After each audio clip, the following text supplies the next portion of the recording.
Hi guys, today I'm going to help you out. I'm going to give you some advice.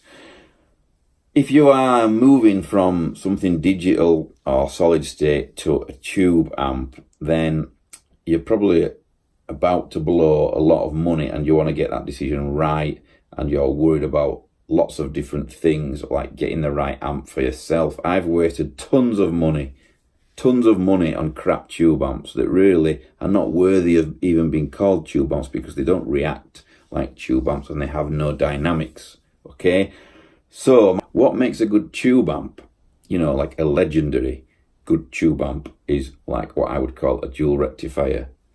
The EVHs now have become, they've got a big status for themselves. A PV 5150 6505 plus. These type of Soldanos and these legendary amps, basically what makes them legendary is that they have like really keen dynamics. So when you pick hard, it jumps out and smashes you in the face. The sound gets bigger and more aggressive. And when you pick lightly, the amp reacts that way as well and gets quieter and more wispy sounding.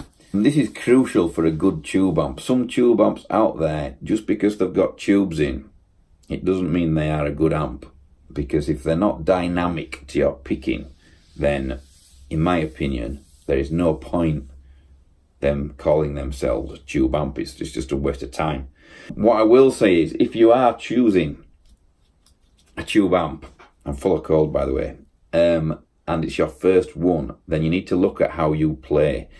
Are you a light picker and a light legato fingered type of guy? If you pick lightly or use a floppy pick through preference, or if it's just the way you are, or if your legato hand is weak, then the last thing you want is something like a Mesa Boogie dual rectifier, because half of your notes will not even be in the mix. They won't even come out, because you have to hit hard. You have to be a hard picker for that type of amp. Same with the Mark 5s really, but the dual rectifier in particular, I'm using that as an example. You can boost it and it will make it more forgiving, but if you are light fingered or light picking handed, it will show you up for what you are, and it will actually make you sound a really bad player, and playing will be a struggle. It's hard work trying to hit every note hard if that's not naturally what you do,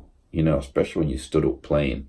Mesa Boogie dual rectifiers are amazing amps, but the last thing you want if you're a light picker or use a light plectrum or have a weak legato hand is a Mesa Boogie dual rectifier, because it will just sound awful and you won't get on with it, and you will waste £2,600 if you're in the UK now, which is insane amount of money for that amp, in my opinion. It's a good amp, but no, not nearly £3 worth of good amp. That's ridiculous.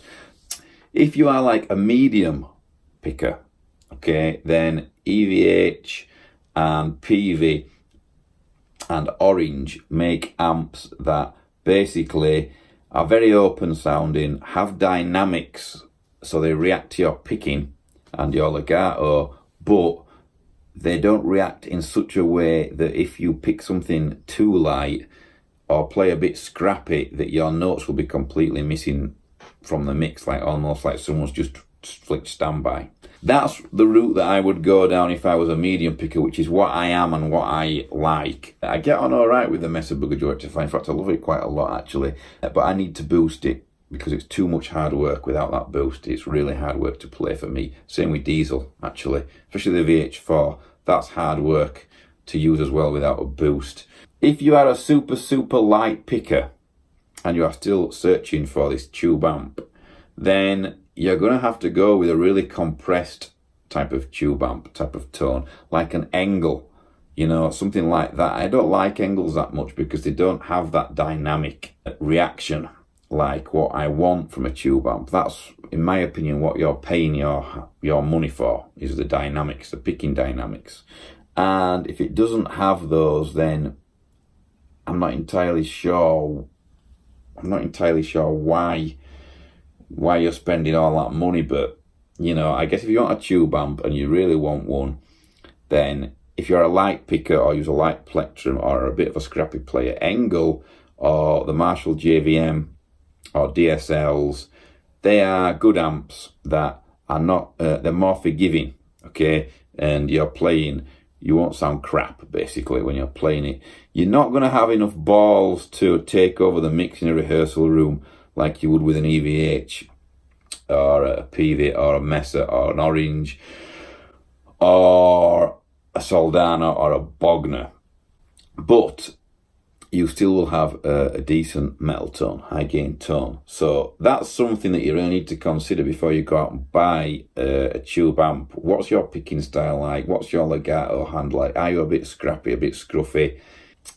If you are a light picker, then you have to get a compressed, super compressed valve amp like an Engel or a JVM or something like that. Okay, so that's my bit of advice, because I've blown tons of cash in the past on amps which I don't think have had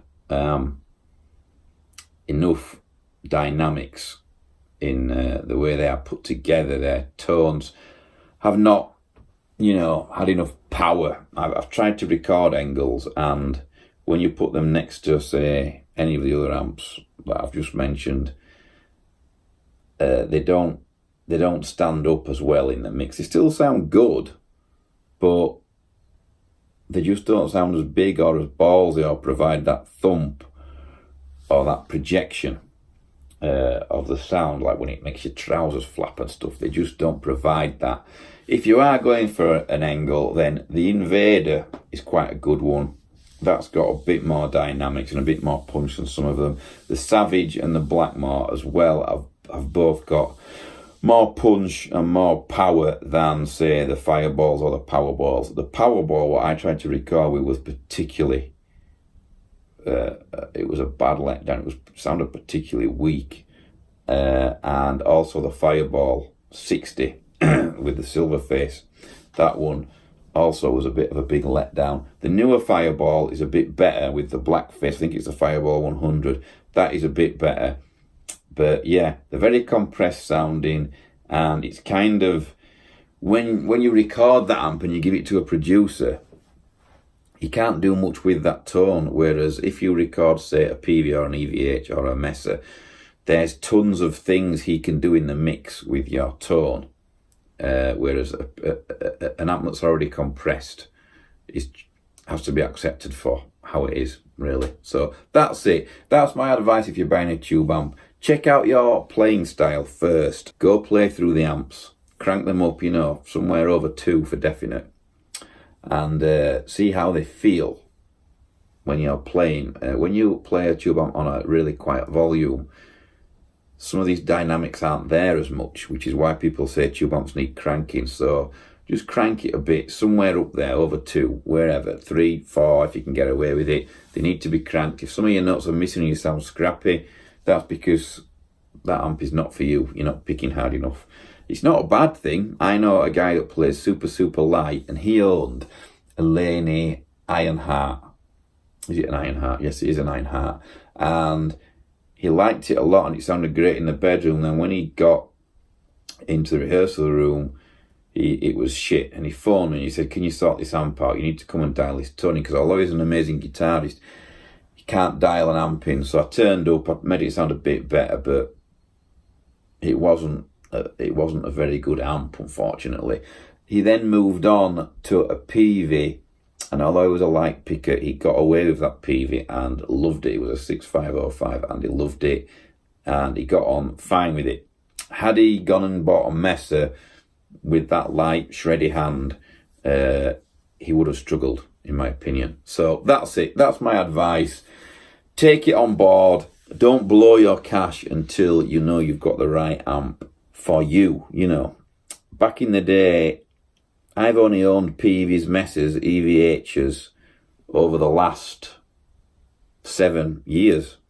Before then, I was buying Marshalls, Engels, Randalls, various other amps, and I didn't realise until like the last 7 or 8 years or something what it felt and sounded like to have one of these legendary amps that punch you in the face. Okay, so that's it. I hope this helps you. It's just a vlog. My channel's for helping people, stopping them blowing a load of money some people have asked me to be more honest on my channel rather than try and keep positive.